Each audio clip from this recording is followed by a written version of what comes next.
live here, you know, when you get online. Stream, it's on. We're on? No, Oh. waiting.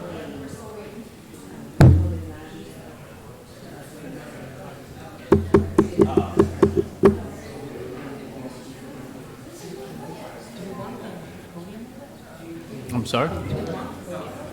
No, I don't know who put it there. I don't know what happened.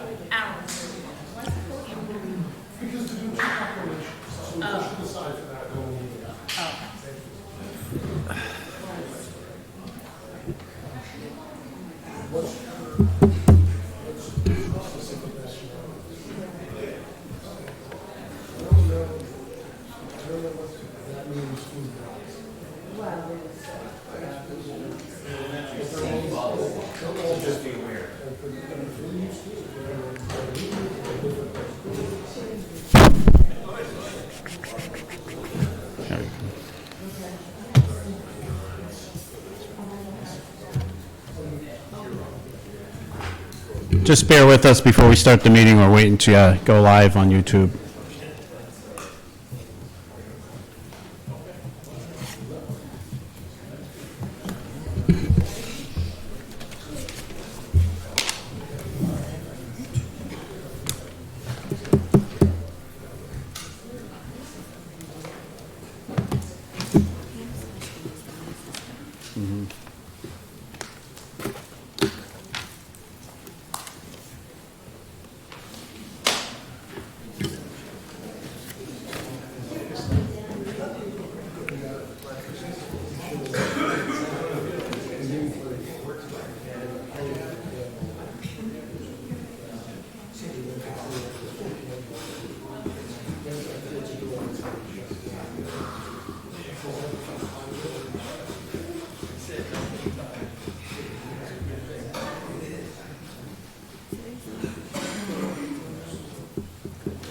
She's not going to do it.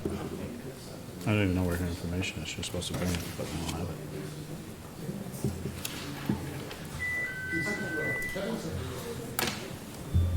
it. We're good? Okay. Yes?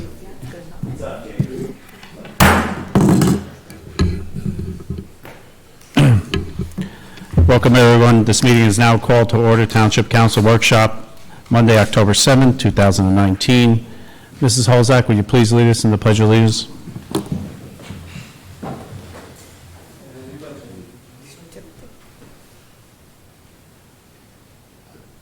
Pledge allegiance to the flag of the United States of America and to the republic for which it stands, one nation, under God, indivisible, with liberty and justice for all. Thank you. Mrs. Kraus, please read the statement of public notice. Take notice that adequate notice of this meeting has been provided in accordance with NJSA 10:4-10 as follows. A notice of the meeting was promptly posted on the bulletin board at the municipal building located at 225 Main Street, Little Falls, New Jersey on January 2nd, 2019. A copy of the notice was faxed to the North Jersey Herald and News and Record on the same date. Additionally, a copy of the notice was filed in the office of the town clerk on the same date. Mrs. Kraus, please call the roll. Councilmember Cordenear. Present. Councilmember Bowman. Present. Councilmember Seaver. Present. Councilmember Vanchery. Present. Council President Scola. Present. At this time, we're going to deviate from the agenda. We're going to ask the head of the DPW, Mr. Simone, to do his report. He has to leave the meeting early. Mr. Simone? Thank you very much, Council President. There's two things that I had asked to have put on the agenda. First is the auction off of unused equipment, which we've done in the past. We will have a engine 6, an old fire truck, one of the old ambulances, which was a squad, the cardboard compactor truck, which we just replaced, the senior bus, which has a seized engine, and one police car that was used for, I guess, construction projects. So it'll be 5 vehicles that will be advertising for to be auctioned off.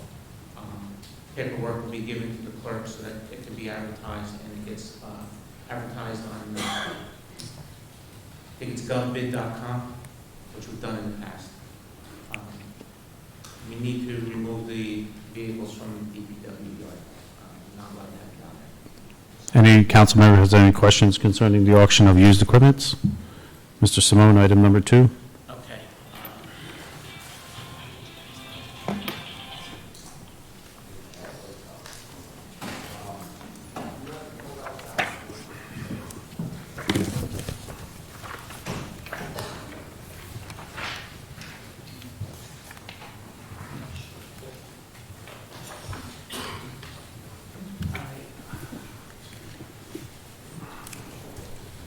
As you may or may not be aware of, there seems to be a very big problem throughout the country when it comes to recycling.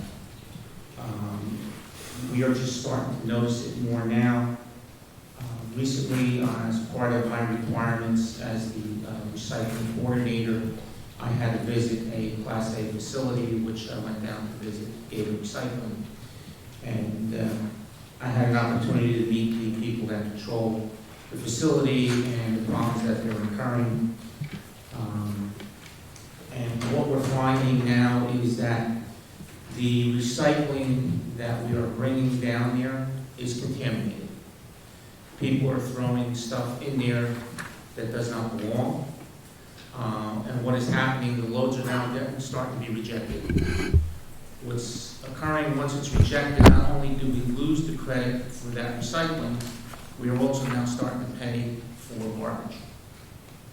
So besides losing our credit towards recycling, which is mandated by the state of New Jersey, we now have to start paying tonnage fees to dispose of this material because it's contaminated with too much stuff that does not belong. In that packet, if you look at it, there's pictures. It's just one of our loads that we brought down that we had in our recycling container. Now this is supposed to be commingled. One of the biggest problems is bags. Bags are not permitted in the recycling, period. No matter how we slice it, if they're in there, the load's going to get rejected. If it's 1 or 2, it's not a problem. I mean, if you take a look at this picture here, you'll see how many bags are in there. We are going to start a very aggressive program. We're going to have to get all new signage. We're trying to inform the residents as they come down here. We have some signs currently saying no bags. I'm hoping to get together with possibly ShopRite and see if we can work out some type of agreement where they'll allow us to collect plastic bags down here and then we can turn them into them so that they can recycle those plastic bags. But it's our own residents or people that use our facilities. When you look at this picture, somebody threw cardboard in there, somebody threw a piece of siding in there, there's a garbage pail in there. They don't want that stuff anymore. What they want is number 1, 2, and 5 food and beverage containers, and that is it. No matter where we go or what we do, the facilities that are accepting the recycling will not take that stuff. And what they're doing is they're actually turning it around and billing it to either the individuals or in some cases, like the recycling we bring down here, Gator loads it up into a trailer. He takes the trailer, he brings it to a recycling facility, and if there's contamination in it, he gets charged for the whole trailer as garbage. So, and this is going on with any of the recycling facilities.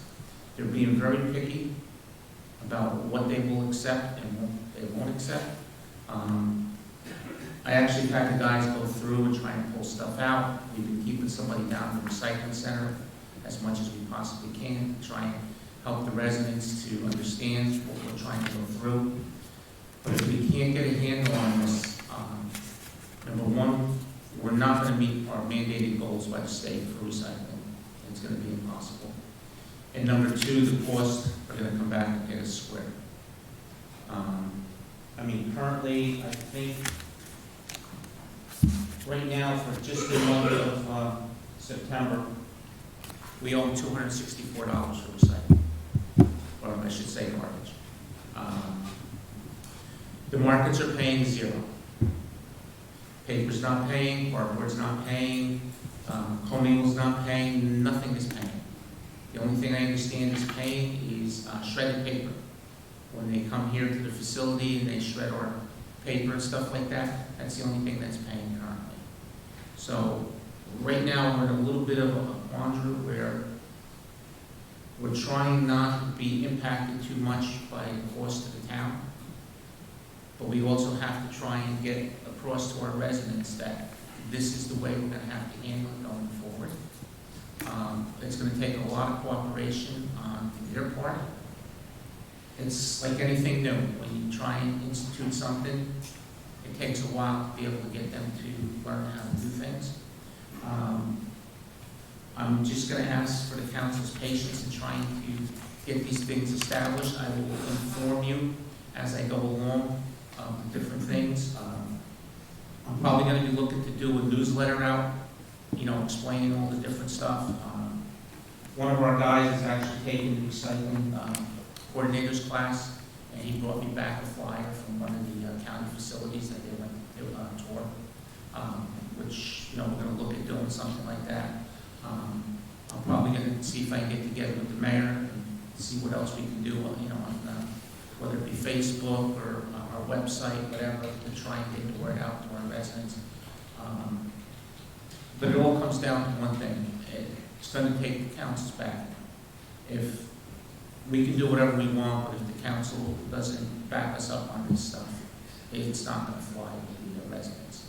So basically, I just want to bring you, show you some pictures, show you the actual bill that we got for that load of material.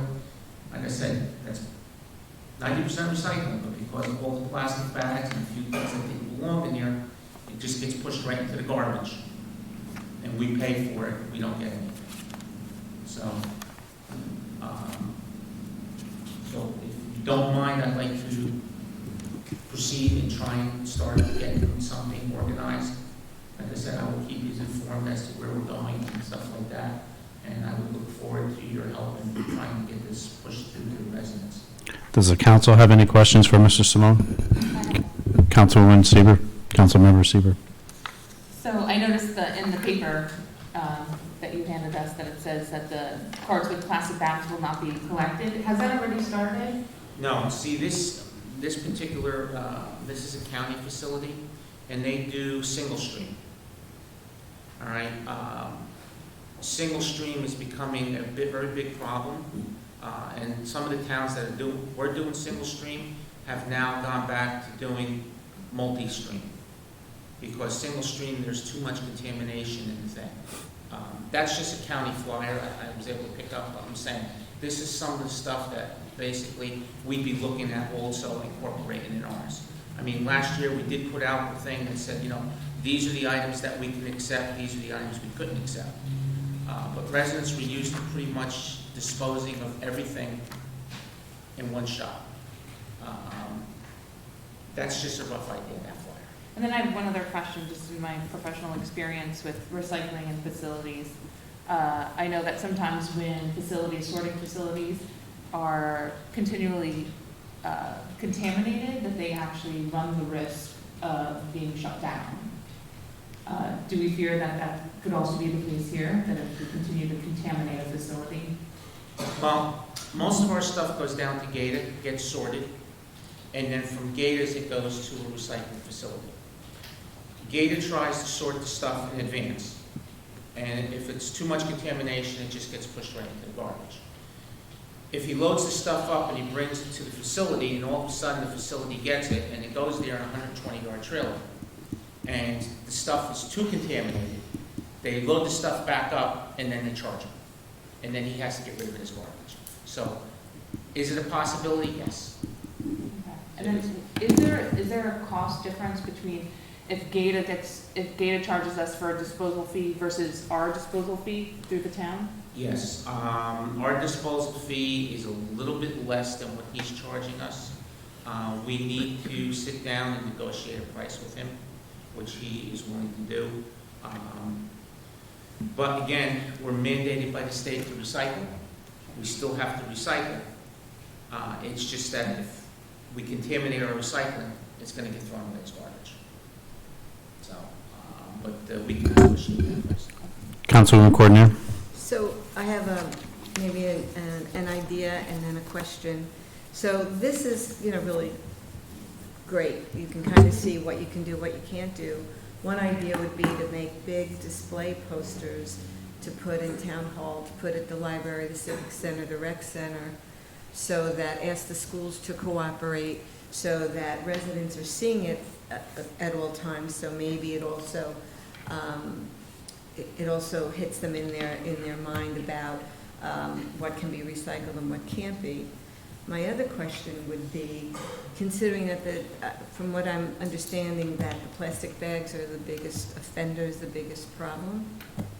That's one of them, yes. So would it be helpful if the township investigated, like some of our neighbors have done, Verona, Woodland Park, banning single-use plastic bags?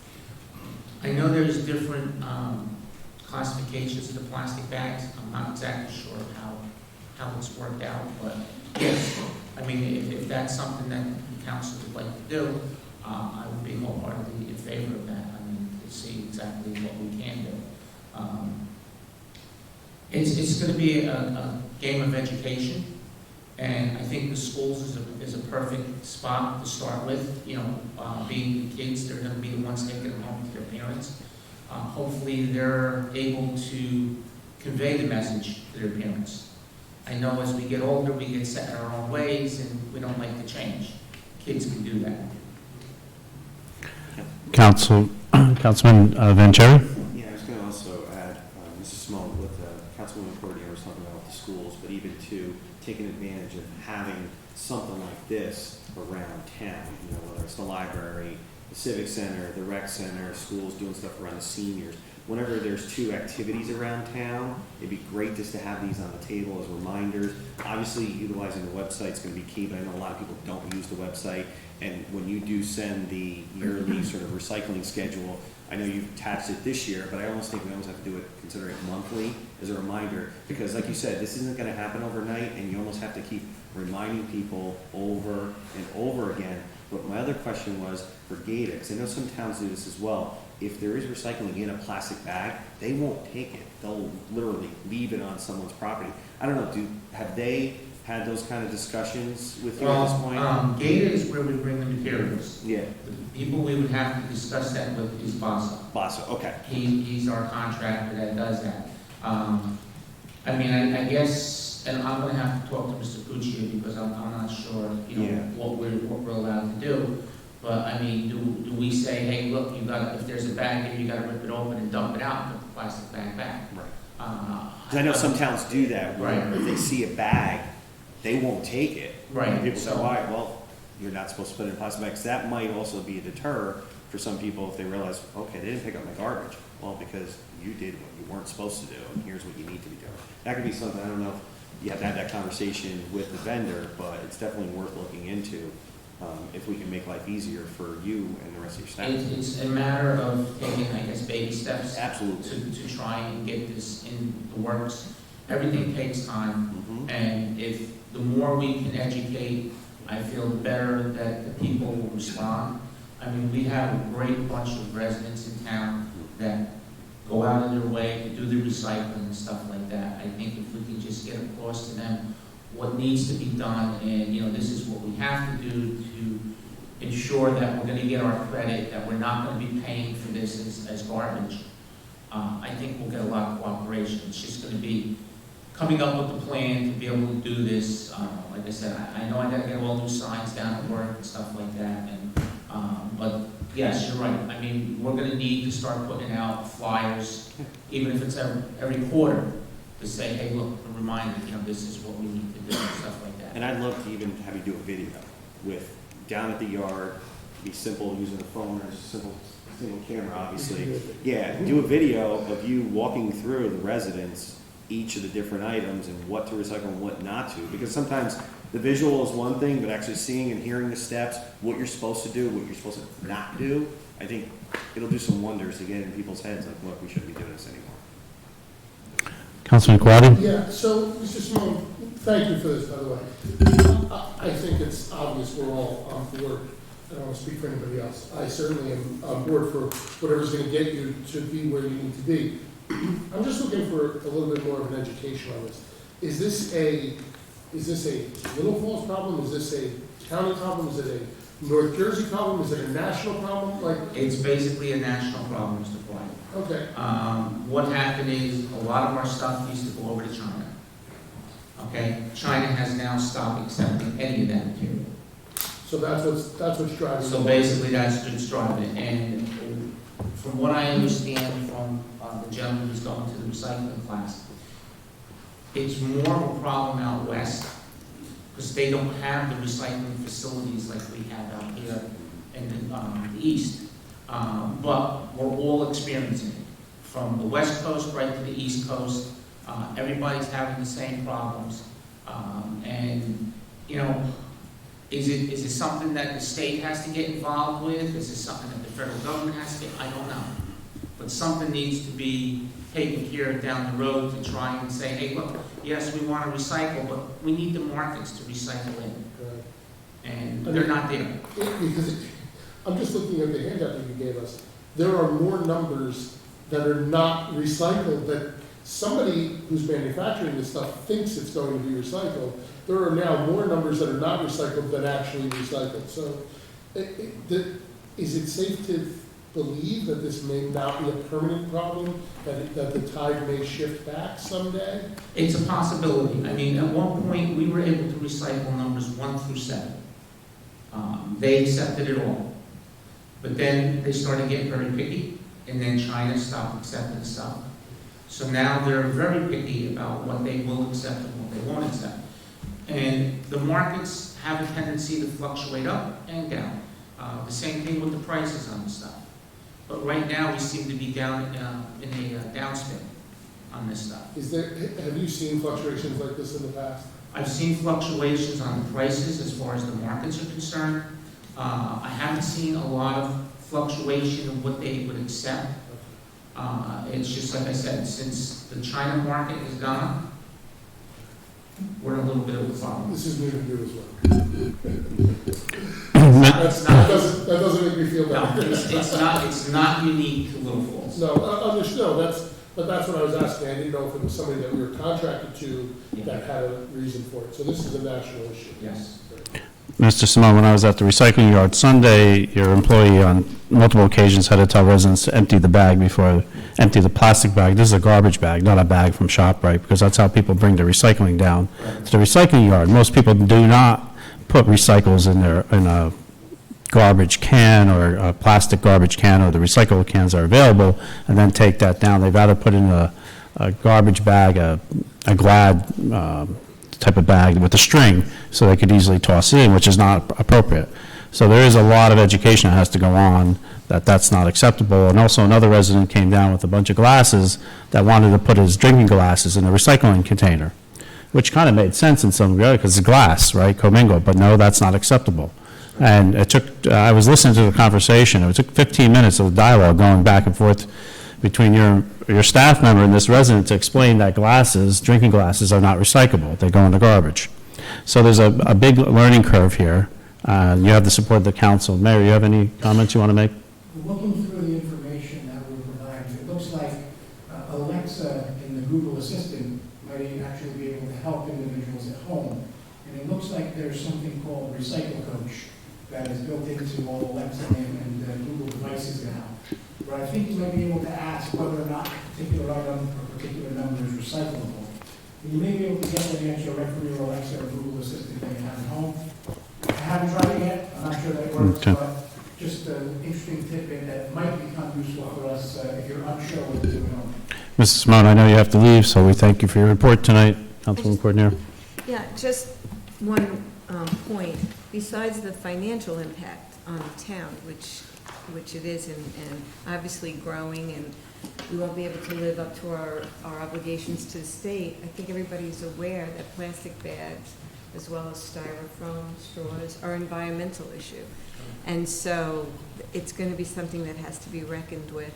I do believe, however, come the next spring, by all counts, the state will probably come up with a plan of phasing in, doing away with plastic bags. So it's really twofold, environmental as well as financial. Thank you, Mrs. Simone.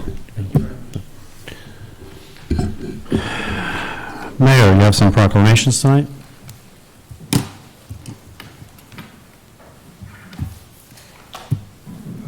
We do. We have a couple of proclamations this evening. Before we do those, I would just like to thank everybody who assisted in this weekend's 5K race. I think we had an incredible turnout.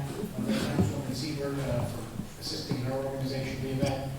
We had some incredible help from our Township Business Administrator, Mr. Cucci, in organizing it. And it seemed every single department in town was hands on deck. Our police department, our fire department, our CERT members, our EMS squad was there. We just had, our DPW had a number of guys on deck. It was an incredible event. It was an incredible success. I believe, I would estimate somewhere between 350 and 400 people in total at the event. Not all of those were runners, but the number of people that helped volunteer for the event as well was incredible. It was a really exciting thing to see the town come together. I understand there'll be about 230, 240 runners. 239. 239. Good, more than half of them were from Little Falls, so it was fun and exciting to see. I want to thank everyone for all of their assistance in making that event possible this weekend. I have one other quick PSA before we get to our proclamation this evening. And I'm reminded each time I move my arm right now because I just got my flu shot here in town, and it's a little bit sore. Not bad, didn't feel the needle at all, a little sore now. But the next flu shot carnival that we'll be having here in town is going to be on October 22nd at the Civic Center from 10:30 to 12:30. So anybody in town that needs their flu shot, the Clifton Health Department will be here, who is our contracted health department, to administer the flu shot. So if you're available and haven't gotten it, 10:30 to 12:30 on October 22nd at the Civic Center. So you can mark your calendars now, they'll be there. It's just a couple-second process. You fill out some very, very brief information, and you're in and out in no time. So mark your calendars if you still haven't gotten your flu shot. Now, that said, in addition to October being the start of flu season, October is also two extremely important awareness months here, not only in Little Falls, but across the nation. And many people know that October, as we see it in the NFL, along with many other sports, where they wear pink for a good portion of the month of October. And breast cancer awareness month is one of the things that gets a lot of recognition over the course of October. And I would like to read a proclamation to start for breast cancer awareness, which will be followed up by a proclamation for domestic violence awareness month. And October is equally important in spreading the word about domestic violence awareness, again, not only here in Little Falls, but across the entire nation. It is something that does not discriminate financial, it doesn't discriminate in race, it doesn't discriminate in any way. It can happen to anyone, and it's something that a great level of awareness needs to be brought to ensure that everyone, not only here in town, but again, across the nation, is aware of and has a complete understanding of, to make sure that we can do everything that we can to prevent it from occurring. So to begin, I'm going to do the breast cancer awareness proclamation, and I'm going to ask everyone here who personally or their families have been affected by breast cancer to join me up here at the front of the room.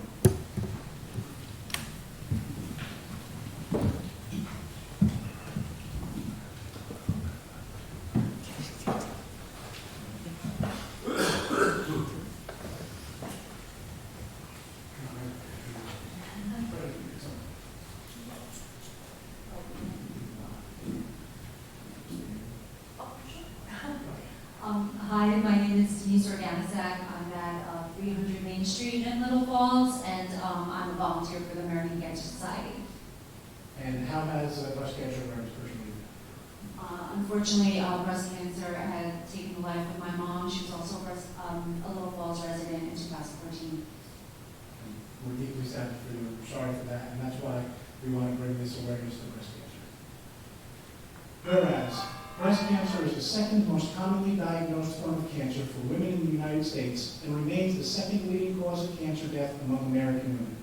And whereas mammography and X-ray of the breast is recognized as the single most effective method of detecting breast changes long before physical symptoms can be seen or felt. Early detection and improved treatment is believed to have significantly reduced the number of deaths caused by breast cancer.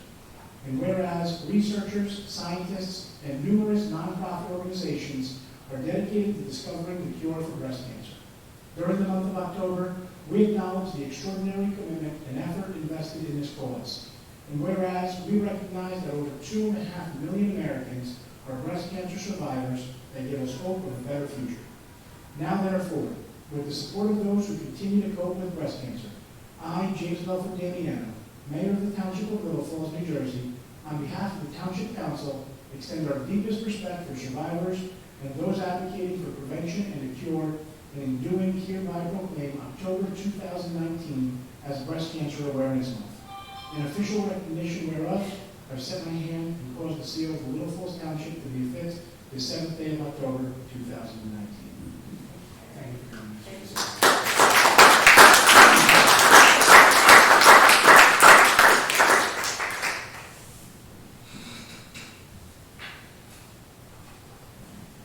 Now, as I stated, I'd like to do a proclamation for Domestic Violence Awareness Month, and I know we have a number of our members of our Domestic Violence Committee here in town, and I'm going to ask them to join me up here for the reading of this proclamation.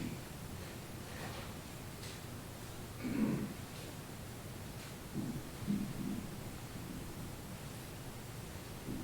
going to ask you all to state your names and your commitment to this great cause. Your name is that? Sarah Goldstein. I'm and what I'm going to start with is, I was trying to remember back when this all started, and it was actually the council back in at least 2008, probably earlier. We had Kristen Cobb as part of the council, and she decided that this was going to be something she was going to do like this. And she placed an ad in the paper to be for volunteers on the domestic violence team. And at the time, I think I'm trolling whatever, but I wanted to get to the town. And I answered the ad and became a member. So I'm one of the original members. Along with the rest of us, and there it started. And I have to say, it's all these years later, and the town is still behind us. Town realizes this is a cause that needs to be addressed. And that, it's in a way it's a silent thing, because nobody wants to admit that they're a victim of domestic violence. And when this extends, no town is exempt, no neighbor is exempt.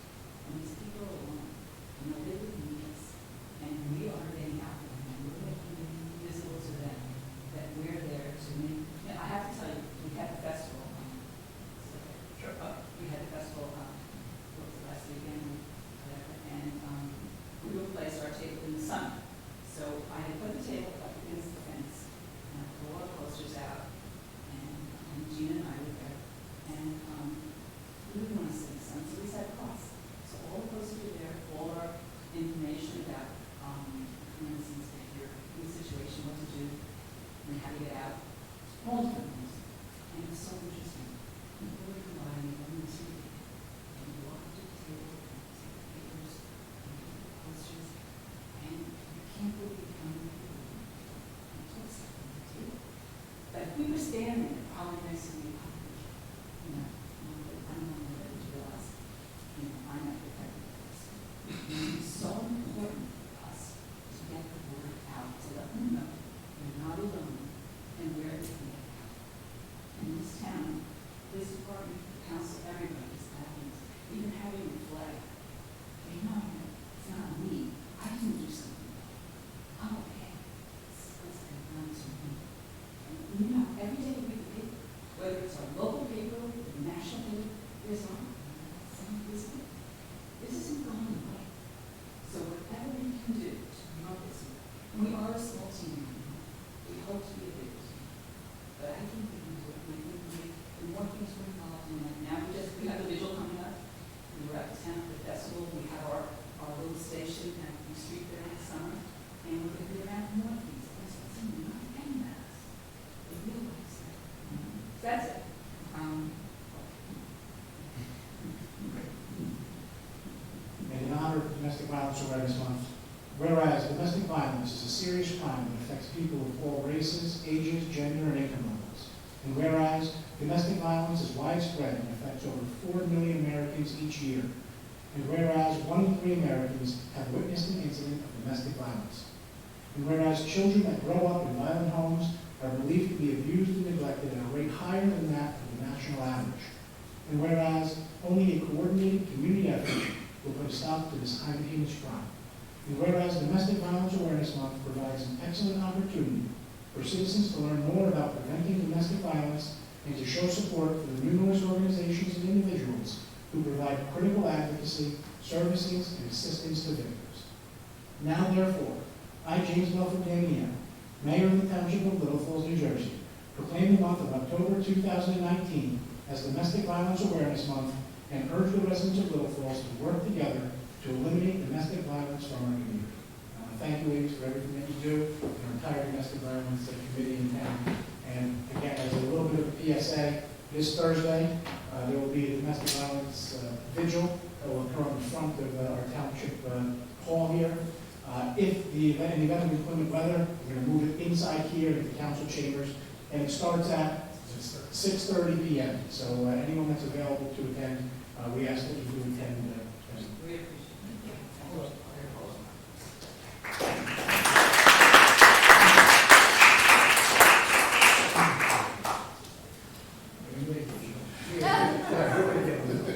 There we go.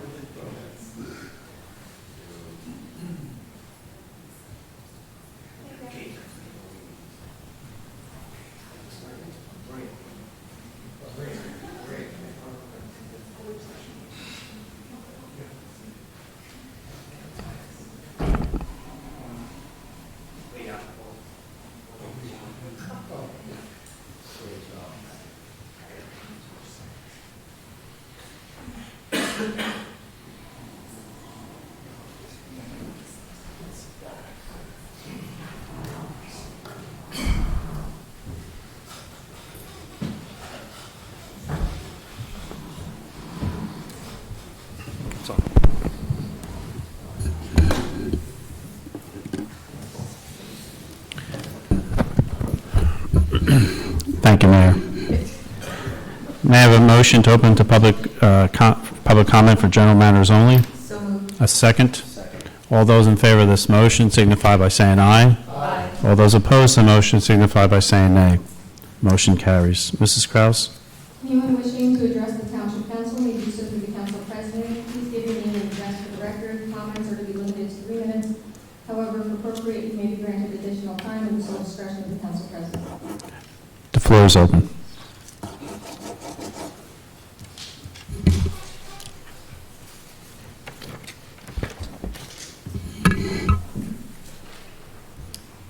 Council President Scoba, Mayor Damiano. I'm sorry, sir. For the record, you have to Yeah, state your name and that's what I address. was just going to Okay. do. I'm sorry, a little out of order.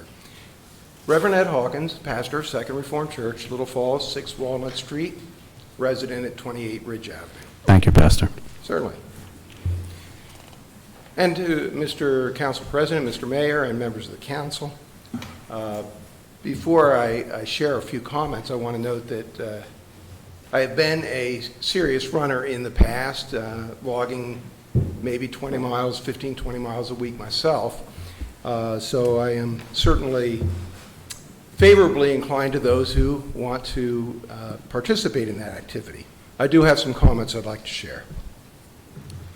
I would like to address the council, the mayor, and the township regarding yesterday's road closures, which occurred from the church's perspective in the absence of inclusive planning for the event, highlighting, I believe, the need for the importance of involving all township stakeholders in planning future events in such a way as to avoid interference with future worship activities. I'm appearing before the council this evening to share my observations and concerns directly with the town council, with the mayor, and with the police department. I'm hopeful that all future events can proceed in a way that respects and includes the interests of all individuals and organizations in the township. I hope that the township has observed and learned from the absence of such inclusion and planning for this past Sunday, and that future events will be planned with all township stakeholders so as to avoid such conflicts. This past Sunday's event included 5 official notifications from the township and 1 from race organizers, noting that roads would be closed at precisely the time that multiple township churches are assembling for Sunday worship, affecting at least 3 churches along the 5K route and 1 enclosed by the perimeter of the race. Based on available information accessed on the internet, it is now evident that planning for this event began on or before July of 2019. Despite the early planning, at no time were the congregations consulted or was an attempt made to avoid conflict with regular worship activities. When the matter came to my attention on Friday night, October 4th, I had a friendly phone conversation with Mayor Damiano, and had assurances that traffic would be permitted to access the churches for Sunday worship with no more than a very brief delay. However, subsequent to my conversation with the mayor, the township issued a reverse 911 call, an email from the Township Police Department, and a notice sent by Little Falls Email Blast, all of which noting that roads would be closed. These communications indicated no exceptions to the road closures for access to worship for the churches on or within the perimeter of the run. Sadly, none of the 5 official notices that came from the township between Thursday night and Saturday night, including the 3 that were issued after my conversation with the mayor, offered assurances indicating the township was making allowances for worship access. The official notices were constructive notice that access to these roads was not possible between 9 a.m. and 11 a.m. The private vocal assurances offered by the mayor, while appreciated, were of limited benefit given the official township communications. Further, some individuals reported difficulty reaching Sunday worship, including being diverted away from the church by persons who were directing traffic but who were not uniformed police officers. I respectfully submit that the township has a responsibility to plan future events in consultation with township stakeholders, including churches and religious organizations, in such a way that the event can be enjoyed by all without creating obstructions to churches or directly conflicting with regularly scheduled religious activities. I would ask that the council adopt a measure that all future events involving access or parking limitations must include consultation with impacted township stakeholders, including churches, and that they avoid conflict with regular religious activities. And further, that such events be approved by the township only after evidence that consultation occurred and such conflicts have been avoided. Your consideration is appreciated. I have a copy of my comments if the clerk or members of the council would like it. Pastor, you could give that to Mr. Kusha if you don't mind, please. Certainly.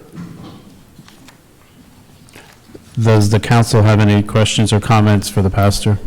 Councilmember Sieber? Sure. Yes, so this has been getting planned for a few months, and we did consult some different organizations, and we absolutely needed to consult some of the religious organizations. There was, and I'm sure the mayor can go into further once after the conversation I believe that he had with you, the police were notified, but he can go into that further. But absolutely, with an inaugural year of an event, there's always so many things to learn and things to grow upon and things to change and adjust. So we appreciate your comments, and we hope with continual support of all organizations in this town that these events will continue to build community and they will get bigger and bigger, and they're meant to bring us all together, not to divide us.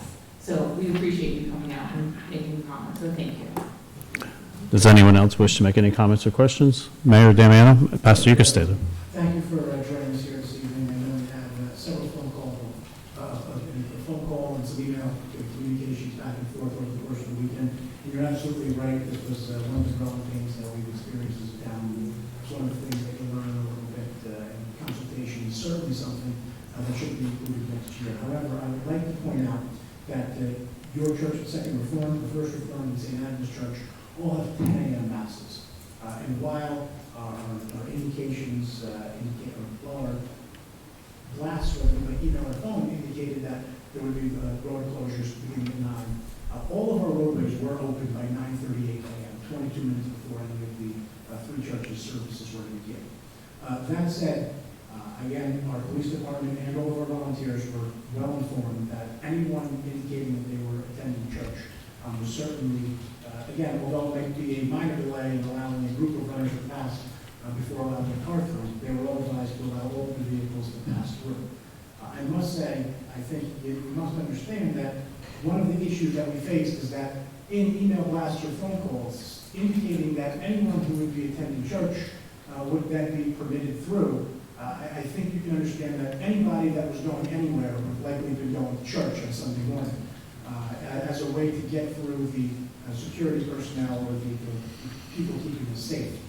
So while, again, that wasn't broadcast in our email or phone messages, it was certainly something that was communicated to all of our volunteers and our emergency personnel who were on scene, our police department that were assisting in the security operation.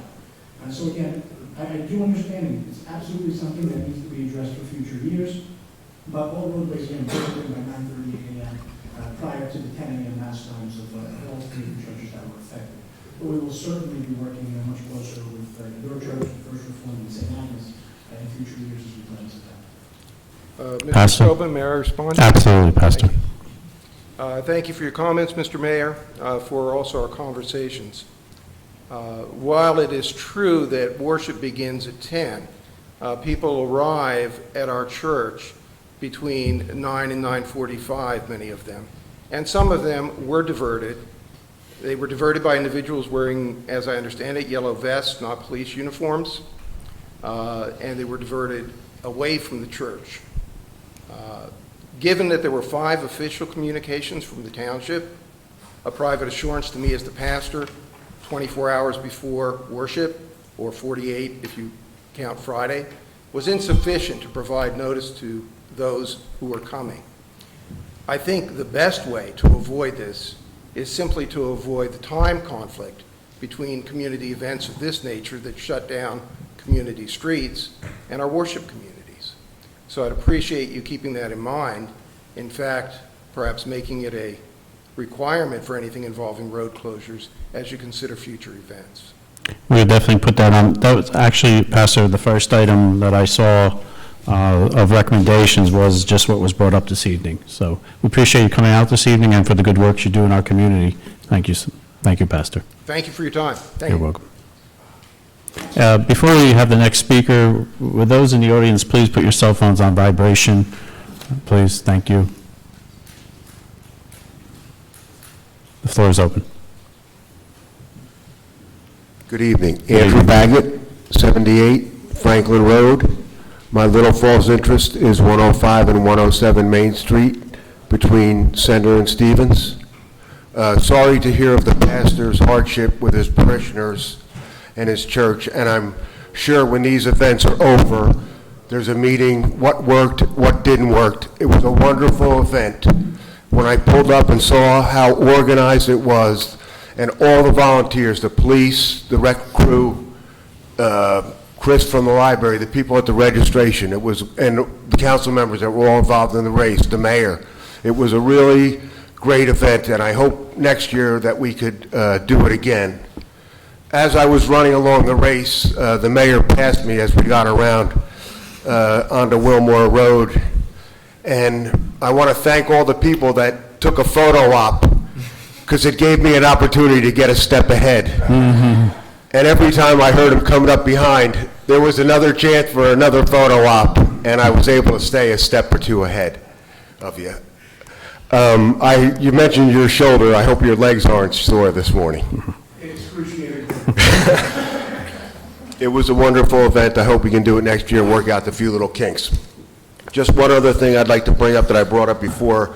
When these ordinances are written like 1369 and it's listed under the township regulation for parking restrictions on certain streets, that little Woods Road really shows some transparency. That little bit in parentheses really states anybody that wants to get on there and catch up doesn't really know what's going on, as to opposed to number 1370, which just says the fees, and it didn't have the 5K race on there.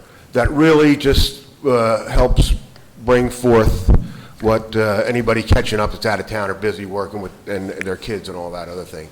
One other thing, great job with the T-shirt, and I signed up at the event that day. I was able to get one. Thank you. I hope we can do it again next year. Thank you for your comments this evening concerning the 5K race and the ordinances. You know, we had that discussion about trying to make those very easy to understand, so we're glad you brought that forward. That's always something that we're striving to, but also not wanting to cross the legal barrier of how we label those ordinances. But thank you for those comments. If you want to tell us your time, you're welcome to. I didn't, how do I get the results? You can,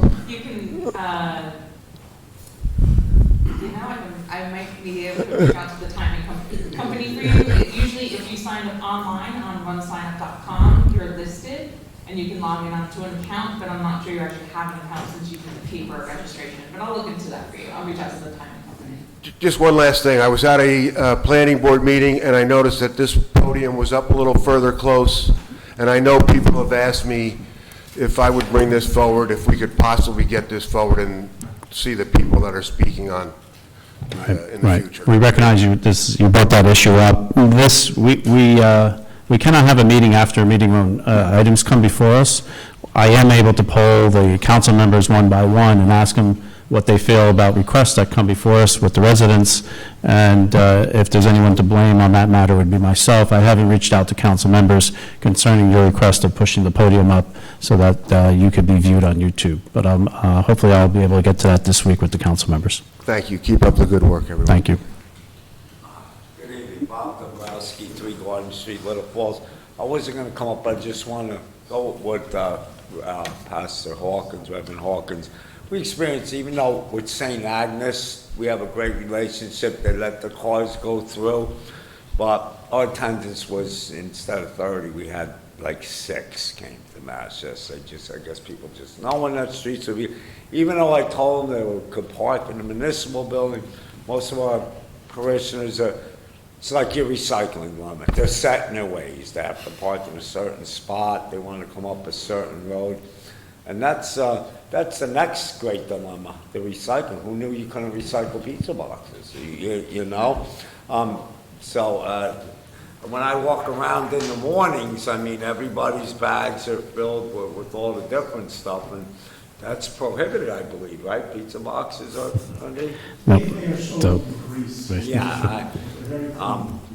I had actually, years ago, in one of my numerous endeavors, I worked for Straight and Narrow, and actually I was the director of the recycling, and we did recycling for Wayne, Hawthorne, and it was always an ongoing dilemma. Good luck on that. Let me know how you make out. Thank you for your comments and coming in to speak. The floor is open. Thank you. Luis Fernandez, 54 Harrison Street. Good evening. Good evening, Mr. Council President Escobar. What an honor to be here in front of you, sir. If you don't mind, I'm going to go back to some of the conversation that we had last week or 2 weeks ago, and about 53 Harrison Street. I think it was last week. I was able to get the conversation from the court proceedings, in which it's quite lengthy, by the way. But after listening to the tape, in the at 5:15 and 49 of the afternoon, the case that I was interested in comes on, and it was complaint number 1780, in which they charge the owner of the property, 53 Harrison Street, with a violation ordinance 280-207. You will never guess what the violation is for. Would you like to explain it, Mr. Fernandez? Yeah, it's a failure to get a permit to make a bathroom. That's the violation. Those that come regularly to these meetings, week after week or meeting after meeting, they they heard me over time complaining about an illegal apartment. All these gentlemen is being charged is with failure to get a permit. Let me remind you, it's one of the biggest landlords in town. There should be no reason. Not only he failed to get a permit, he failed to get a bathroom inspected by the city officials. Everybody else has to do it. I couldn't close when I was remodeling my house, I couldn't close the walls until the plumbing inspector and the electrical inspector come along. He does it, nothing happens. And all these is with one intent and one purpose. He put a dedicated electrical line, dedicated meaning only for the attic, for the so-called apartment it goes with the second floor. A dedicated line so he can charge, the tenants on the attic can pay for their own electricity. They have their own separate AC unit. And to me, it's a slap in the face. He gets away for 5 or 6 years for doing this. And not only, this is not the only violation. I have others in different buildings. This is just, like I said, this is quite a lengthy, and I can only get, I have limited time during the day, so I can only get to interrogate and ask some of the previous tenants that he had to see whether or not the attic, well, I know that for a fact, wasn't finished, and it was never part of the second floor. The bathroom was never there. And all these gentlemen did was with the intent of benefiting himself. He benefits collecting rents for all these years, and he gets a punishment of $256, folks, after charging thousands and thousands of dollars for doing this. $2,056 plus $33 for the court fee. And you tell me that this is justice? Justice was being done? What a slap in the face to the residents that we obey the law. The residents that when we get a permit, we wait for the city official to come and inspect the premises. We cannot close the wall. We cannot do this. We cannot do that. We cannot put cement. These gentlemen, well, one of the biggest landlords in town, does whatever he wants, and nothing happens. He gets away with, and as his attorney was arguing the case, it was the violation 280-207 follows under reconstruction of damaged building.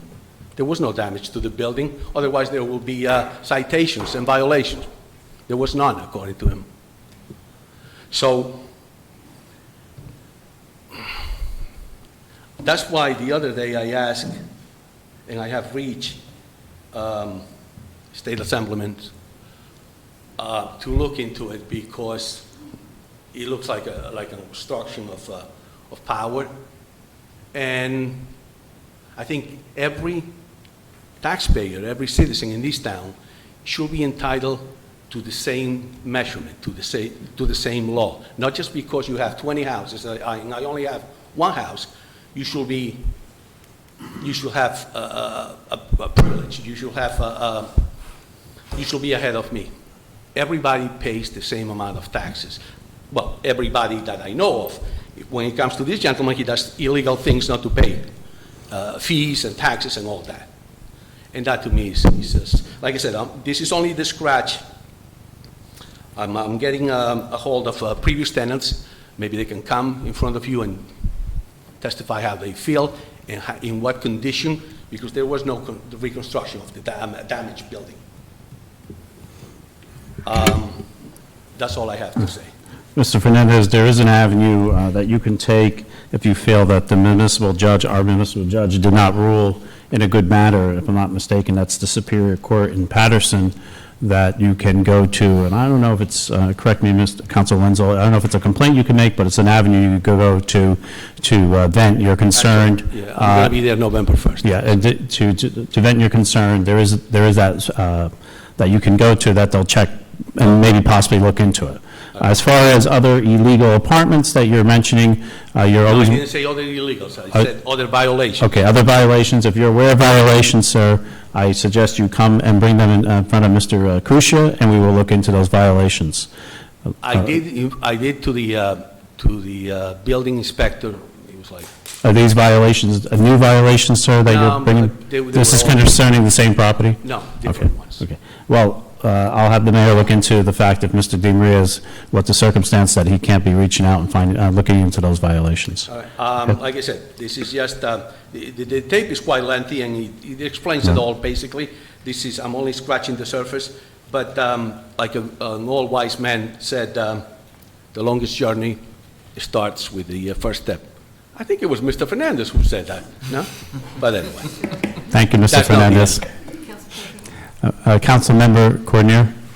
Yes, thank you. Well, Mr. Fernandez, I share your frustration, and I understand why you're frustrated. I also understand that the judge acted within the laws that we have in the ordinances, but I have raised a point with Council President in discussion about, I would like to see if Council could look into our ordinances and see if we could change the floor of what the fines are, so that we would look at what the fines are and see whether they should be raised in order to deter people from doing these kinds of things. You know, if the fine is only a few $100, until I get caught, you know, it's only a few $100. So I've asked that we look at them and to see if they need to be revised to be stricter or to have higher fines associated with them, because I think it's important that we continue to act on this issue. I just, let me, if I may respond, I just feel offended because we are being treated, the rest of the taxpayers, the rest of the residents are being treated different, in the sense that we have to obey the law. This gentleman doesn't. That's number one. And and I recall, well, I'm not going to go into that. That's for the, but that's what I feel, and that's what other people feel in the neighborhood. That he gets away with everything because he's a big landlord. And thank you for bringing up the frustration. I'm sure you understand that, I have an obligation to pay my taxes to the township. You people have a moral, ethical, and professional obligation to resolve the matters that come in front of you in a timely manner. And this was not handled in a timely manner, as far as I'm concerned. 5 years is a little bit too much, 5.5 years. So I'm sure you can understand my frustration. Thank you, Mr. Fernandez, for coming out this evening. The floor is open.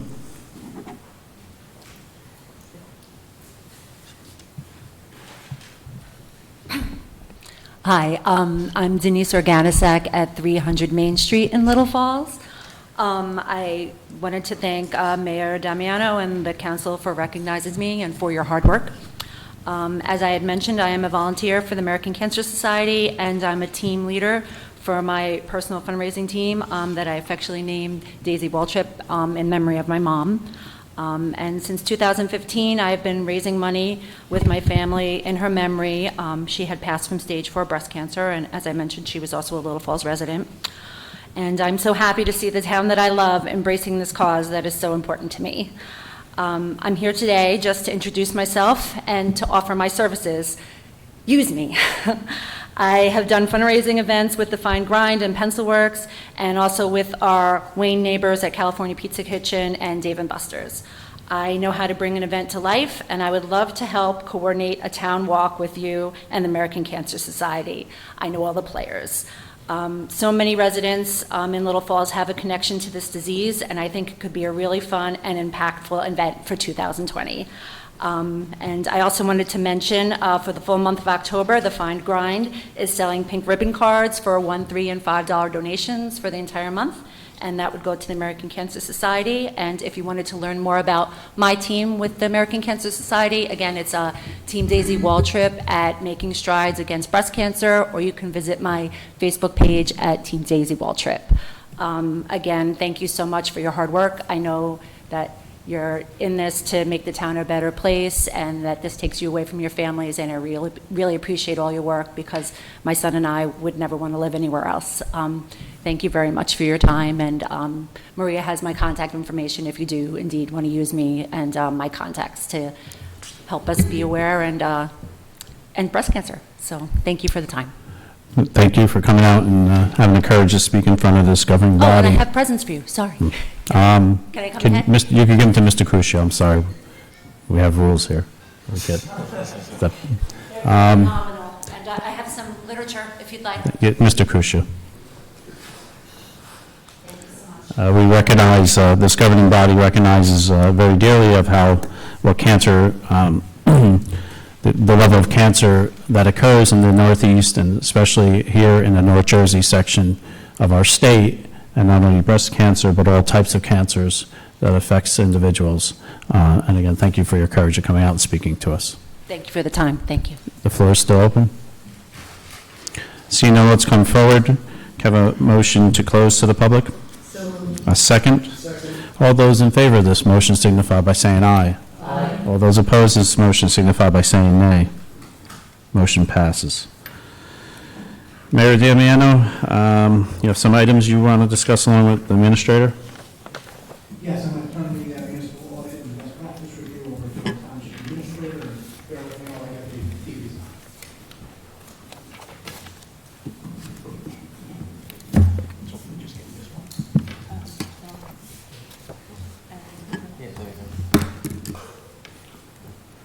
First one's off. Are the ones in, are the back on? Okay. Thank you, Council President. The 2018 audit was completed within the timeframe as required by the Division of Community Affairs, Division of Local Government Services. It includes the report on the regulatory basis of the county. It has a clean opinion. This is all as of December 31st, 2018. Our asset ratio to liability is 2.29:1, which is in a very good position as far as assets and receivables against our liabilities. And last year in 2018, we had excess revenues over expenditures of $881,068. The cash position and balance sheet position for the township was $5,004,359 for cash, and our fund balance, item at the bottom, at 12/31/18 was $2,039,657. Again, a very strong cash position. The capital fund, which is the fund that operates all of the improvements, road improvements and sewer improvements and park improvements, ended the year with $2,986,662, and we had $22,276.1 of bonds and notes outstanding as of December 31st, 2018. This is a slide that shows our debt analysis, our statutory limit of $56,504,743, $24,307,354 issued, which leaves us $32,197,389. Our percentage of debt as calculated under the state requirements is 1.42. That is a low percentage of debt for our municipality. Just a note to show you where we are with pensions. The FRS pension in 2018 cost the township $614,126, and the ERS pension cost us $292,480.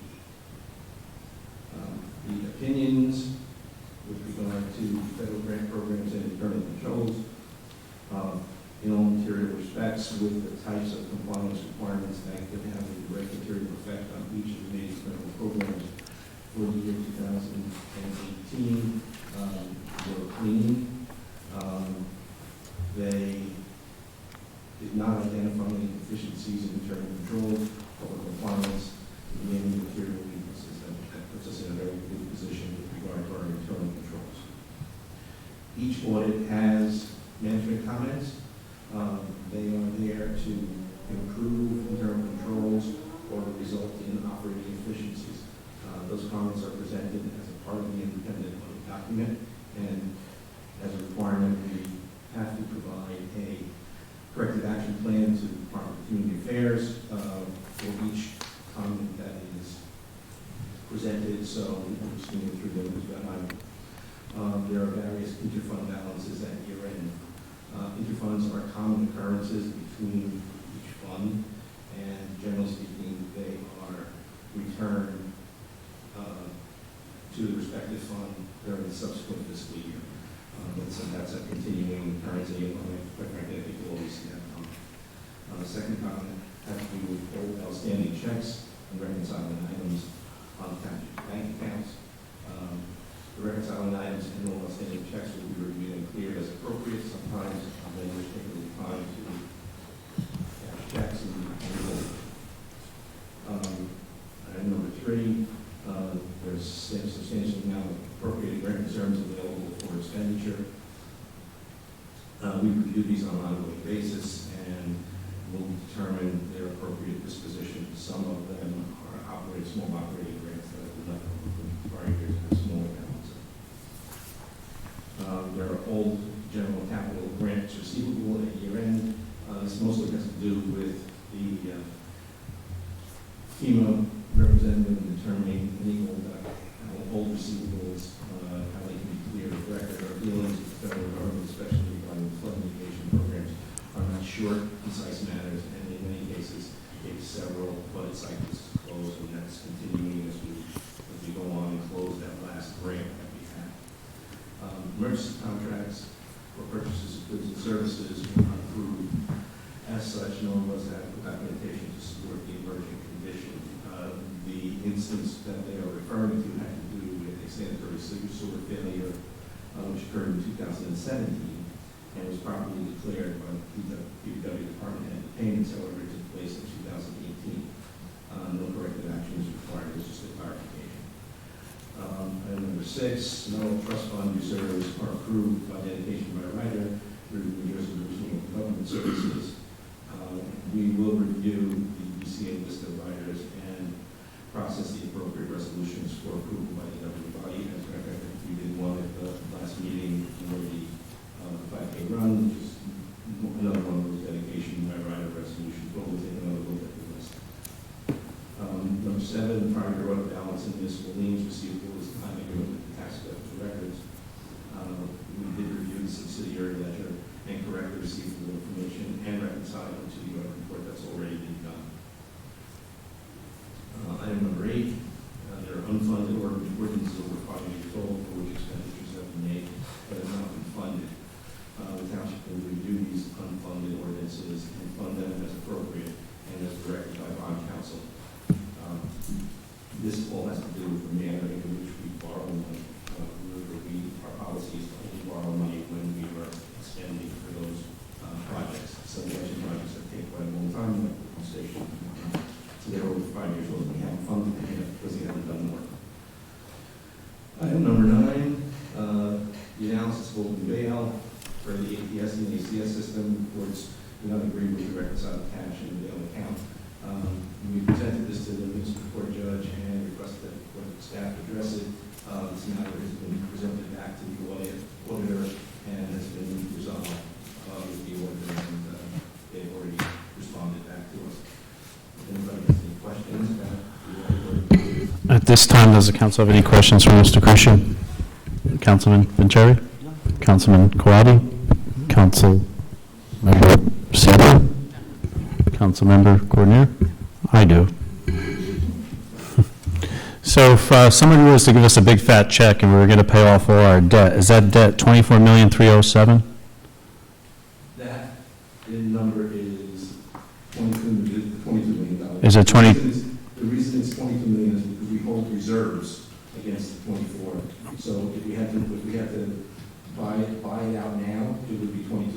Okay, so our total outstanding debt's 22 million and change. Well, the total outstanding is 24, but we Well- have reserves to bring it down in the calculation.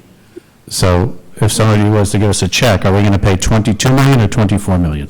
We're going to pay 24, but we already have 2 million in the reserve. Okay. So they can't give us 24. Right, so we're not going to take money that we have from them, we're going to take 22 million from them. Yes. Is that correct? Okay. So it always bothersome why a governing body pays vendors and they don't cash checks. It's a big, Bothersome to me too. I don't understand, they cry about getting accounts and monies, and then when we send monies, they don't cash monies. And remember, that's a comment through all of the funds. I will tell you that some of those checks that aren't cashed are payroll checks. Right. Which we won't see anymore because we stopped doing payroll checks. We do direct deposit now, so we don't have that issue anymore. In your office, what's the obligation to call up the vendor and say, are you going to cash this check, or do you send them a letter? Where's our obligation? Contact the vendors at year end and ask them if they've done it, and quite frankly, sometimes they'll tell us that they've cashed it. Okay. And then it becomes a bank issue. Item number 2. The slide report that we wanted, we put on the website. Fine. Item number 2 is the best practices report. I'm happy to let you know that we met the requirements of the state by answering appropriate questions. Our score, I sent home to you, which was 41. Anything above 30 means that there will be no aid withheld, so we will obtain all of the aid that the state is required to give us. Those questions and responses relate to how we handle personnel, how we budget, how we treat the transparency of activity that the council enacts with regard to ordinances and codification. And it includes questions about best practices for procurement, cybersecurity, shared services, and miscellaneous operations. So we do very well with regard to those responses, and that would be fine with the state after we accept them. Does the council have any questions or comments regarding item number 2? Item number 3? Council President, item number 3 is the proposed salary ordinance. The municipality, on a somewhat consistent basis, has to update the salary ordinance that is adopted here in the town. What the salary ordinance does, for those that don't understand, is it sets a range of the salary for each and every municipal employee in town, or by position. So, for example, an individual who serves as a specific role may have a salary between $50,000 and $60,000, and then that salary can then be paid to them. But it's the council who adopts the range of each person's salary in town. We have not updated our salary ordinance since 2017, so I'm going to ask the council to take a look at the salary ordinance. We're going to take any requested provisions and incorporate them into the salary ordinance, if any. And I'm going to ask the council to adopt a new updated salary ordinance at the upcoming meetings. I see no problem there. As was in the audit report, as we saw at the end of the year, item number 4 is the budget transfer resolutions. And as we usually approach the fourth quarter, as we explain every year, and this will be something that we likely see in November as well as December, because each department estimates what their revenues and expenses will be over the course of each year. As we get towards the fourth quarter and we see one department may have spent more than we anticipated, but another spent less than we may have anticipated, we're able to transfer some of the budgets, transfer some of the monies throughout the budget between departments to make sure that we can cover all of our expenses for each department. And again, as standard, it was listed in our audit report, and typically will happen all 3 months of the fourth quarter of the month. Does the council have any questions or comments regarding number 4? Thank you, Mayor. Thank you, Mr. Kusia.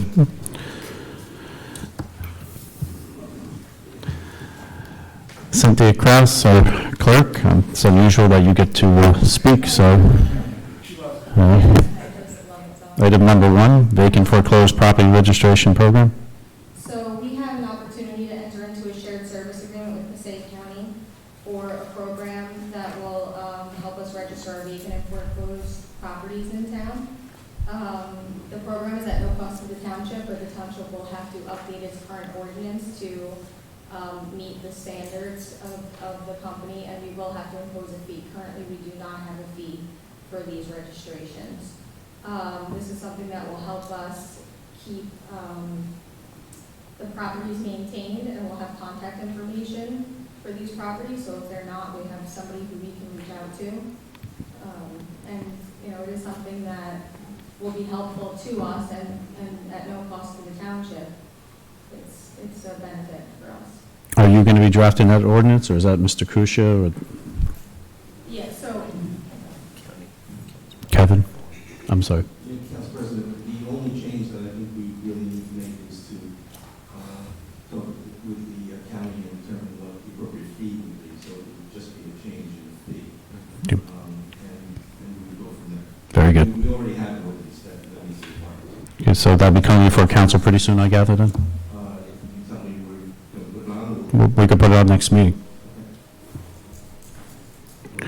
Any questions or comments regarding number 1?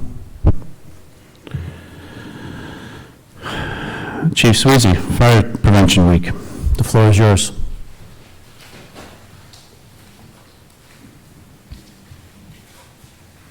Council President, Mayor, Business Administrator, and Council, thank you for the opportunity to speak here this evening referencing Fire Prevention Week. National Fire Protection Association has been in place since 1896.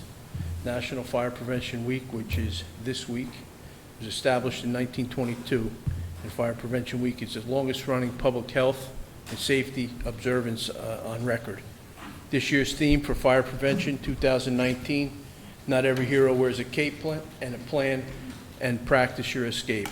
This year's campaign recognizes the everyday people who motivate their households to develop and practice a home fire escape plan. These basic behaviors can have life-saving impact. The campaign this year also works to celebrate with people of all ages who learn about home fire escape planning and best fire safety practices, and bringing the information home and sharing the details with their families to have a plan in place. From young students who learn of this campaign at school to parents who attend community events. For example, Little Falls Fire Department set up a table with the tent in the park during a concert, which was sponsored by the Little Falls ABC. This was a great opportunity to share fire safety materials and answer questions referencing fire safety, and also to promote public awareness on that same evening. We were also promoting volunteerism and giving back to your community and looking to recruit new members within our department, as that is a difficult task every day, as we see that throughout the country. People tend to underestimate their risk of fire, particularly at home. The overconfidence will lend itself to complacency, to home escape planning, as well as practicing the same. But in a fire situation, we've seen time and time again that advanced planning can make a potential life-saving difference. In a home escape plan includes working smoke detectors on every level in the home, in every bedroom, and near all sleeping areas. It also includes 2 ways out of every room, usually a door and a window, with a clear path to an outside meeting place, like a tree, a light pole, or a mailbox, which is a safe distance away from the home. Home escape plans should be practiced twice a year by all members of the household. Locally, the men and women of Little Falls Fire Department will be visiting our public schools, children's daycare centers, as well as the senior groups, if requested to do so at the Civic Center, to educate and promote fire safety within our community. Fire safety handouts will be available at the next town meeting on the back table, and we will also put some in the lobby for anyone looking to obtain any information. Smoke detectors, CO detectors are also available to seniors at our fire prevention office. For more information of fire safety, fire prevention, go to www.firepreventionweek.org for additional fire safety tips. Thank you again for the opportunity to share fire safety information with each and every one of you, as well as our viewers at home. I know the audience isn't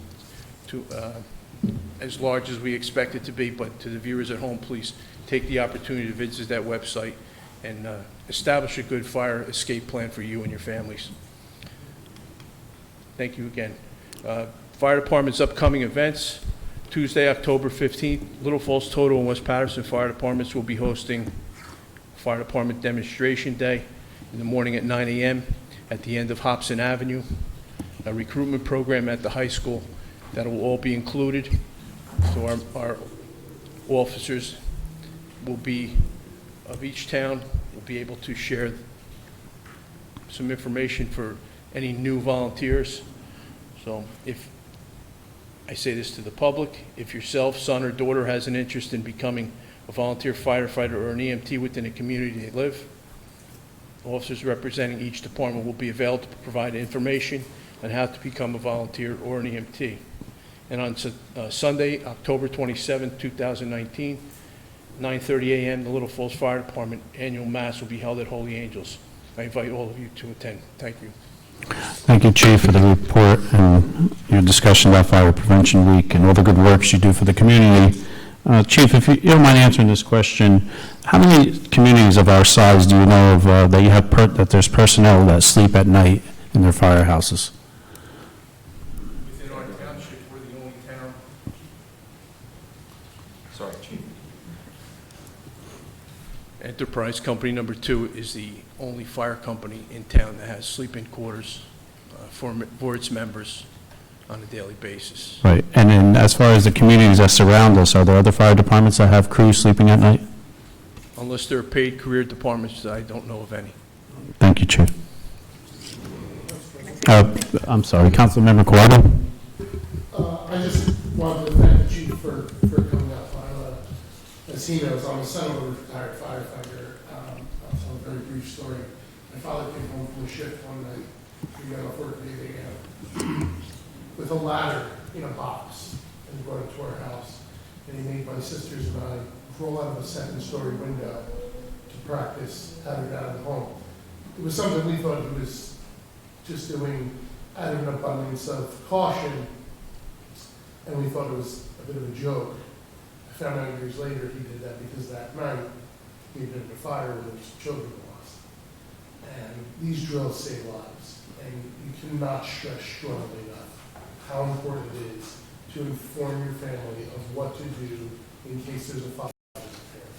And so I just encourage people to do what the chief has said. If you don't know what the plan should be, the chief is at so many of our events, so many firefighters are at our events.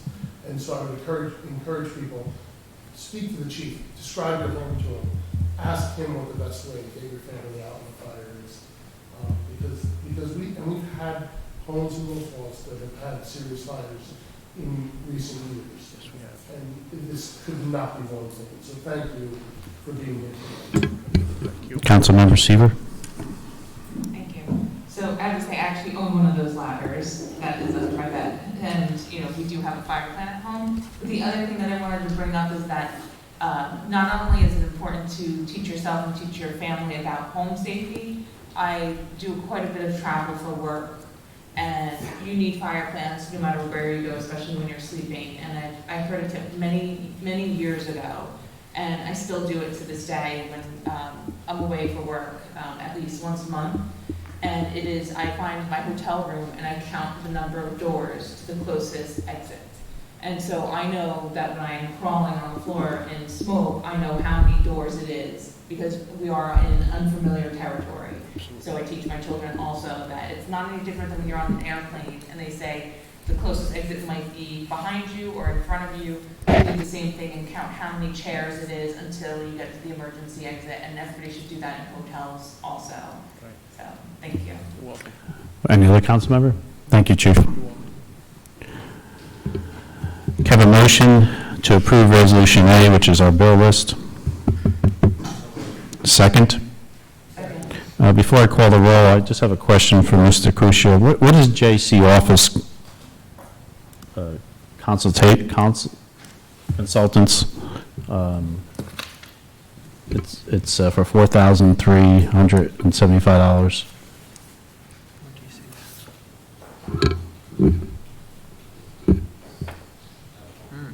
It was improvements in municipal facilities, 2018. Okay, thank you. That was a good thing. I was getting a little worried there for a moment, you know? I was really getting, Add another but I, to the audit. go ahead. Counters Right. for security, and we added a counter to the building department and one to the downstairs payroll. Okay, thank you. Thank you for the explanation. Those are counters. What did you say? It's on our bill list, Mr. Fernandez, so, yeah. For the audience, the council gets a bill list of every item that goes out, and so we get to see the monies that are being sent out and paid. Okay, can I have a roll call, please? Councilmember Coordinator? Yes. Councilmember Quadri? Yes. Councilmember Seaver? Yes. Councilmember Vanchery? Yes. Council President Stoll? Yes. Councilmember Coordinator? Yes, thank you. Although she left, I wanted to thank Ms. Organisac for coming up while we were doing the proclamation. She does a tremendous amount of hard work for the Cancer Society. And we've been talking together about doing a breast cancer walk in April in Little Falls. It's a pretty big deal for the Cancer Society to put one of those walks in your town, so hopefully they will approve it, and we'll be pretty excited about that. We will be putting information and booklets around town, in Town Hall, in the Civic Center, the library, and the rec center for people to be able to pick up to read about breast cancer prevention. It's not just for women to read, it's for men too, because believe it or not, breast cancer can affect men, but also so they can tell that women in their lives that they love, that they need to do preventative measures. I also want to talk about the Senior Advisory Board.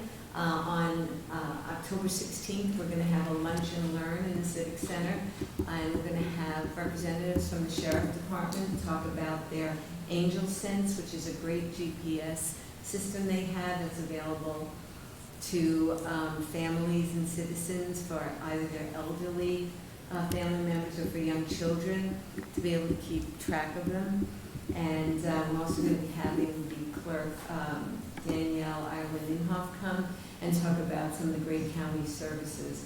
And then the very popular Harvest Moon Dance on October 25th. And that is a great event. It is the highlight of the Senior Advisory Board year. And it is very well attended, and we're already getting a lot of reservations and phone calls for it. So we're very excited about that, and we want to invite all seniors to come. And there are a lot of seniors from the surrounding communities that now come to the events that we do for the Senior Advisory Board. And I think that's kind of great because it says wonderful things about our community. So we open these events to those individuals as well for a very nominal fee. So really looking forward to that. And what's exciting is our senior population is now reaching out and asking for when's the next event? What are we doing next? So I just really think that's great. And I see one of my board members who, Joan, who helps so much in getting these events and making them happen. Thank you. Councilmember Cherry? As I've said on several occasions, we are continuing our traffic study as the Sheriff's Department has donated 2 radar checks, and right now we have one on Browardtown Road and a second one on Van Pelt.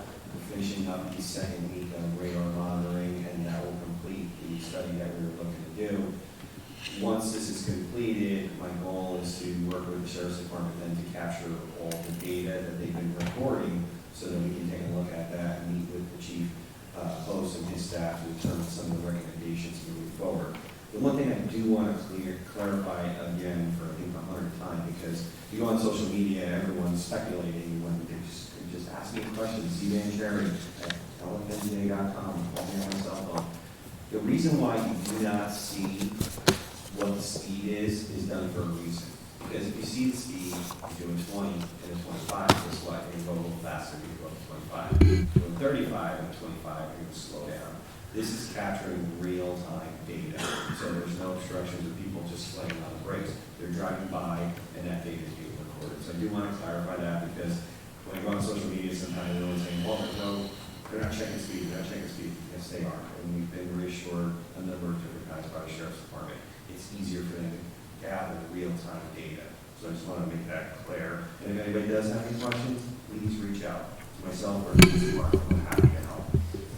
A couple other things that we're working on is with our new engineer, Mr. Moganowitz. He's been doing some research, as I mentioned a few weeks ago, into speed humps. He's working with the police department too to gather some additional information from a data standpoint.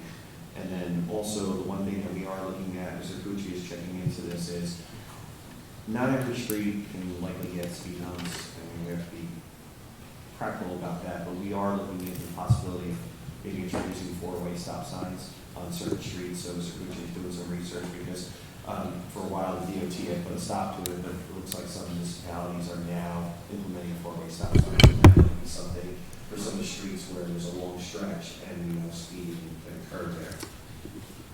The other thing I did want to mention too is I had a request recently too from the library about the possibility, if this is something we'll have to do from an ordinance standpoint. I know I sent this to the mayor, Mr. Cucci, and the council president, is adding a second handicap parking right in front of the library. Right now we just have one, and the idea is to add a second one. There are two in the parking lot as well, the old municipal lot. However, some of the concerns from some folks that come to the library is it's a long walk. So if we can add a second one in front of the library from a handicap ordinance standpoint, that would be great. So that's something I shared with some of you folks last week after the library reached out to myself and Councilman Coordinator at the Street Festival. So that's something you can look into.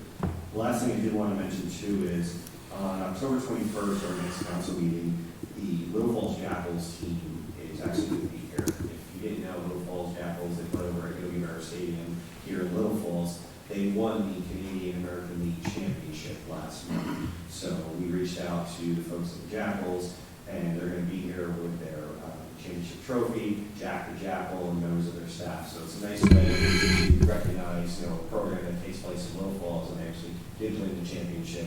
And there's a number of residents that work for the organization in various capacities. So it's a nice way to honor those folks for what they did. So I just want to let people know, if you get a chance at the next meeting, stop by, check out the Jackals. Thank you. Thank you, Councilman Cherry. The dialogue of the second handicap spot, I'll have a meeting with the mayor and see if that's a doable request, and we'll run that through, and then we'll get back to council and see. Councilman Quaddi? Thank you, Council President. Getting back to earlier tonight, we did the mayor read the proclamation about Domestic Violence Awareness Month. That's a committee that I sit on, and I want to express my gratitude and appreciation for the members of the committee who worked so hard to show up at events. This year, when they were at the street fair, the fall festival, they were helping out with 5K yesterday. We have a vigil coming up Thursday night at 6:30, as you heard earlier. I hope that people can attend that because we have some terrific speakers lined up to speak on the issue. On Saturday morning, they were putting ribbons up around town that you'll see on Main Street, the purple ribbons for Domestic Violence Awareness Month. So I just want to really, I can't say enough how impressed I am with their dedication to this issue. They are at a monthly meeting trying to figure out how to get the word out that there is help for people who need it, and how to make sure that people in our community who are in need of that help know where to find it. Chief Post has been great in offering us some input on that as well. And so I hope that people will come out not only to recognize the issue, but to support this group of people on Thursday night. The only other thing I want to mention is Halloween this year is going to be enhanced by an event at Wilmore Road Park. As everyone knows, Little Falls center of town near First and Second Ave has become a bit of a Halloween destination, and the residents fully embraced it.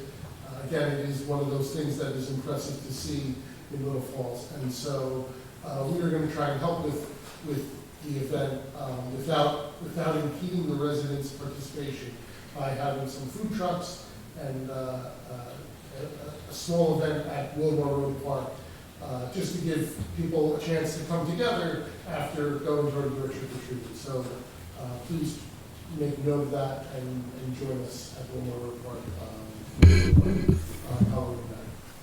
That's it, and congratulations to Councilwoman Seaver on the 5K, and everybody who did such a great job with that.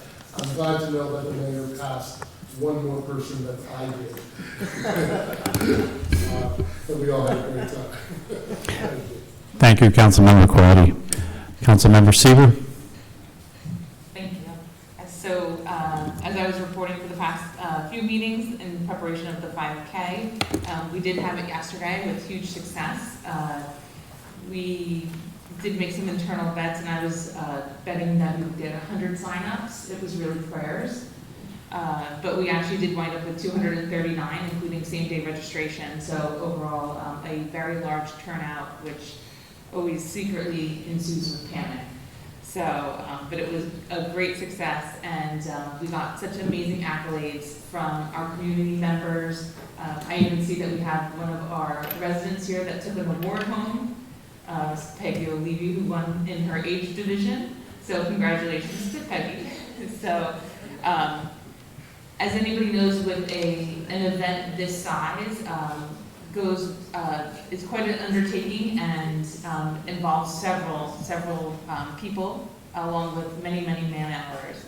So, in order to have my vision take place, without the support of the mayor and town council, it would definitely not have happened. I really appreciate Mayor James Damiano also in my cookie ideas of kind of using him on mile markers and such, and kind of letting us poke fun at him. I think he was a very good sport, and I think our residents really enjoyed it. And then, of course, our support of Councilman Kawadi, Councilman Venturi, Councilwoman Maria Cordinaire, and Council President Scova. Without that, it definitely would not have happened. So, on behalf of myself, also our fellow event coordinator, Christine Havlitz, who keeps us all on track and makes sure that we are crossing our T's and dotting our I's. And then, of course, Tyler Pissarro, our assistant director. The three of us were really put much time behind it, and actually it was a lot of fun. You know, they say when it's fun, it doesn't feel like work. In that, also Chuck Puccia, our business administrator, really the father behind the entire deal, keeping us organized, organizing our meetings, and keeping us on track and making sure that we were doing everything the way we should be doing. So without Chuck, we would not have been successful that way. So thank you very much for that. Also, Mr. John Pace, our rec director, always very supportive there, helping us with anything that we needed. And then, of course, Phil Simone, Ronnie Campbell, who was our point that day, and the entire DPW staff. Really what a wow when I saw the DPW at the event. They were hands down whatever we needed, attending all our meetings, and then anything that needed to be moved, done, they were just there and all over it. It was really quite impressive to see what that crew can do, and I really take my hat off to them, and I appreciate their support. And then, of course, our Little Falls Police Department, Chief Post, and our Lieutenant Briggs as our point. Again, an amazing job with trying to keep our community safe and really organizing everything. And Sergeant Jan Dusso, Office of Emergency Management, our EMS, our CERT team. Again, really, safety was #1 in this event, and inconvenience sometimes happens, but safety was absolutely #1. And no event is successful if we can't be safe and we can't be assured, and all these departments really helped with that. And then, of course, our volunteers. Our volunteers really made this happen. Our Boy Scouts ran our water station. We had our PD track team out on the roof, again, helping assist, keeping everybody safe. Eric X helped organize our PD track team and get the whole crew out, so much appreciation to them. Our Domestic Violence Committee, which I didn't realize any of them actually did a very difficult job of helping with the timing. I thought it was an easy job, but it wasn't, so thank you very much to the Domestic Violence Committee. And of course, Kristen, our library director, who was a pivotal role at our registration table, definitely would not have been able to man that table without her, so big appreciations to her. And Matt Snell from Print and Design, Print and Cut Designs, really stepped it up with some t-shirts and some help with that. And most importantly, PV High School, there would be no run if we couldn't use their facilities. It was a great place to host our event. It provided us parking, a start and finish line, and again, just a great start in our community, and it allowed us to start and finish within Little Falls. And then one other side note, we did have a lot of different sponsors that we kept pushing, and we had lots of snacks, water, everything was donated to us. And then of course at the end of the run there are extras, and that also did get donated to our local food bank that's St. Agnes, so that nothing went to waste and everything still got paid forward to our community and to those local people who were in need. So at this point, we're looking to hopefully continue to turn this into a yearly run. All feedback, positive, negative, we're looking forward to it because it only makes it better. Not only better for us as a community, but better for businesses, better for residents, and better for surrounding towns. So not only are we doing some 5K runs, we have our surrounding communities doing 5K runs also. And so we hope that we can continue to learn and grow from each other. So if there is any additional feedback, we'd love to hear it. In any form, email or a phone call, we'd love to know, and we hope to see everybody back next October for another 5K. Thank you. Thank you, Councilmember, for that extensive report. Can I have a motion to open to the public comment for agenda items only? So moved. Can I have a second? All in favor of this motion signify by saying aye. All opposed, this motion signify by saying nay. Motion carries. Mrs. Kraus? Anyone wishing to address the Township Council may do so through the Council President. Please give your name and address for the record. Comments are limited to 3 minutes. However appropriate, you may be granted additional time in the sole discretion of the Council President. The floor is open.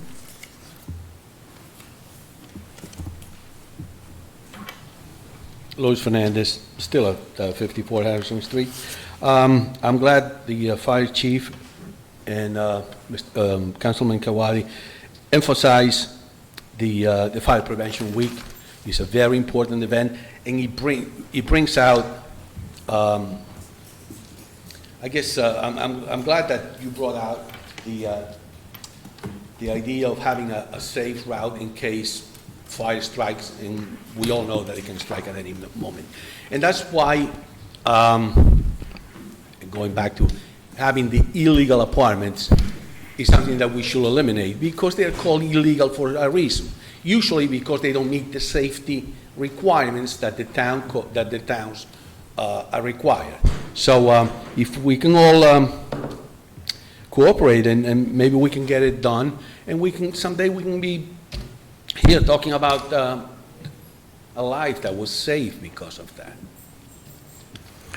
Thank you for your comments, Mr. Fernandez. I'm sure the chief, it's always on his mind about if there is an apartment that shouldn't be of an individual or individuals in that apartment that he'd have to send his crew in to rescue. So we will definitely be active in pursuing apartments that should not be in our community. The floor is still open. Seeing no one else come forward, can I have a motion to close to the public? A second? Second. All those in favor of this motion signify by saying aye. All those opposed to this motion signify by saying nay. Motion carries. At this time, can I have a motion to adjourn this meeting? So moved. Can I have a second? Second. All those in favor of that motion signify by saying aye. All those opposed to the motion signify by saying nay. This meeting is now closed.